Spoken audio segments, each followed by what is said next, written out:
just a quick background. It was 20 years ago that I made a big leap from being a broadcast journalist here in Reno to leading a technology-led economic development organization called the TechAlliance. I was in that capacity for a couple of years.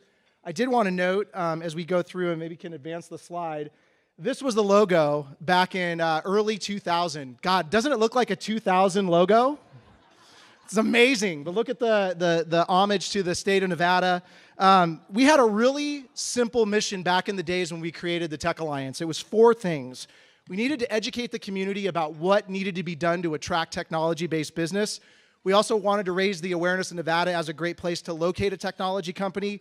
And we also wanted to recreate the network that existed in places like Silicon Valley here in Reno, Tahoe. Keep in mind, LinkedIn started in 2002. So there wasn't a LinkedIn back in the day when we created the TechAlliance. And we also wanted to, more importantly, change the culture of Reno. Reno back in the early 2000s was an incredibly cynical place. We did not believe that we could be better than what we were going to become, and we needed someone to sort of shake things up. So back in those golden years, we launched a couple of events. How many cocktails.com alum could we have in the room here tonight? A couple of hands go up. We used to offer free booze, and we would bring 500 people together, and we'd exchange business cards, and great business would happen. We also built a website, newnevada.com. Great URL, right? Newnevada.com was a place where you could find a job, find technology companies, and basically get away into a lot of what made Nevada a great place to do business, to make the connections. I want to share one story about the early days of TechAlliance that I think is really, really important. It shows you just how humble our beginnings were. Red Herring Magazine was the leading publication that happened in the early days of the first .com boom in the early 2000s, late 1900s. It was probably my 3rd day on the job, and I was at my first board meeting. And it was one of our board members that said, you know what? They're having a venture conference that was taking place up at the resort at Squaw Creek. We really need to go and infiltrate this event. There's going to be 900 venture capitalists, angel investors. Michael Dell from Dell was going to be here. We need to find a way to get on the radar screen. So I was like, well, you know what we could do is we could get in the Wall Street Journal that day, and then we could, make sure that everybody read the Wall Street Journal when they're up at the conference. And for those of you that don't remember, this is what the Wall Street Journal used to look like in the day. A very distinctive masthead. There was a very distinctive style to the illustration, and so we concocted this idea, and I was like, yeah, let's figure out a way. Well, back in those days, it was very humble. We didn't have an Abby Whitaker that could have pitched our way into the Wall Street Journal, so we found another way to get on the front page. What we did was we found a way to convince Red Herring Magazine that we would do a welcome to all 900 attendees of the Venture Capital Conference. So we would deliver a free complimentary Wall Street Journal to their doors. And instead of doing it as a placement, we actually did a wraparound in the Wall Street Journals. We didn't let the Red Herring know that we were going to have some advertising in it. We said, you know what, you don't need a sponsorship from us. We're going to do this as a gratis. It's just going to be, the fact that everybody gets a Wall Street Journal.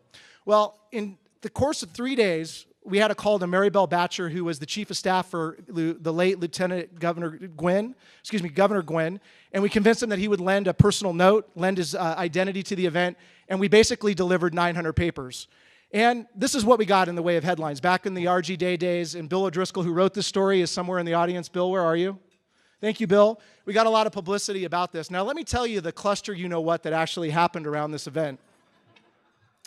The 900 Wall Street Journals, back in the day, we thought that we could just raid the Barnes & Noble.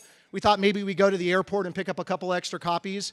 When I called the distributor that said, you know what, there isn't 900 subscribers of the Wall Street Journal in Reno back in early 2000, you might want to think about your methods. So we basically called a distributor out of San Francisco, and they said, no problem, we can deliver a truck. It'll show up the day of the conference, the first day. It's a 2-day conference. Well, guess what? May in the Sierra, guess what happened on the night of the first day of the conference? Snowstorm, shuts the pass down.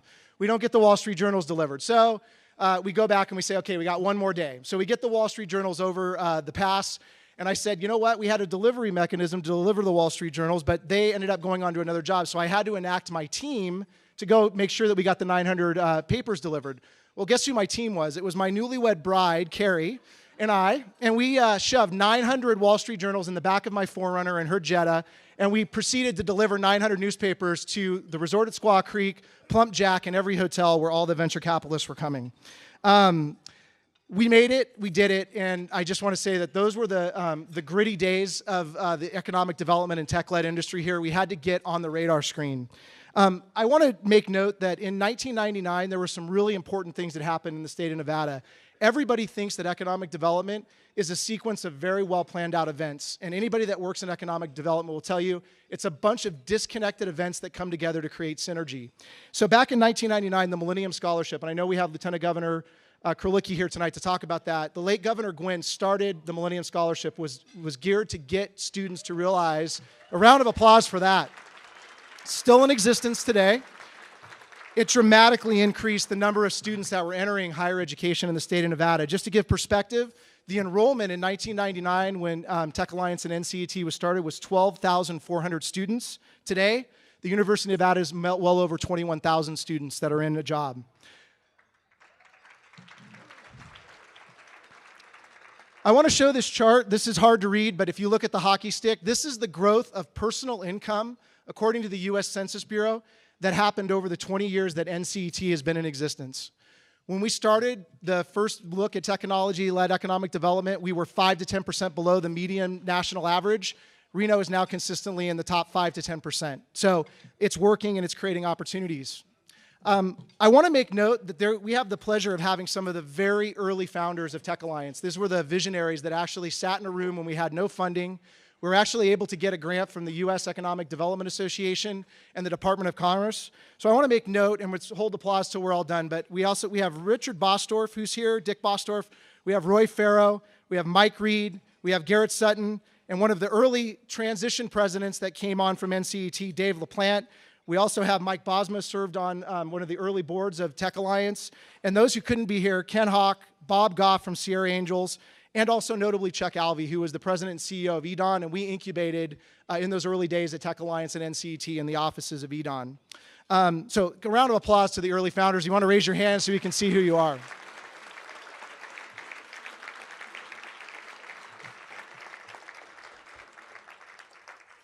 I don't like to do this because no one likes to hear a personal note, but there's someone that deserves a personal gratitude for sticking beside me, in front of me, and behind me for all these years when I did crazy things. I joke that Dave has me in longevity at the NCET, but I feel like my 2 years were dog years, so I actually have as long as Dave in those first 2 years. I want to honor my wife, Carrie, who has stood behind me, and she is my better half, my best half, and everything. She has enabled me to do so many great things in the community, and babe, I couldn't have done it without you.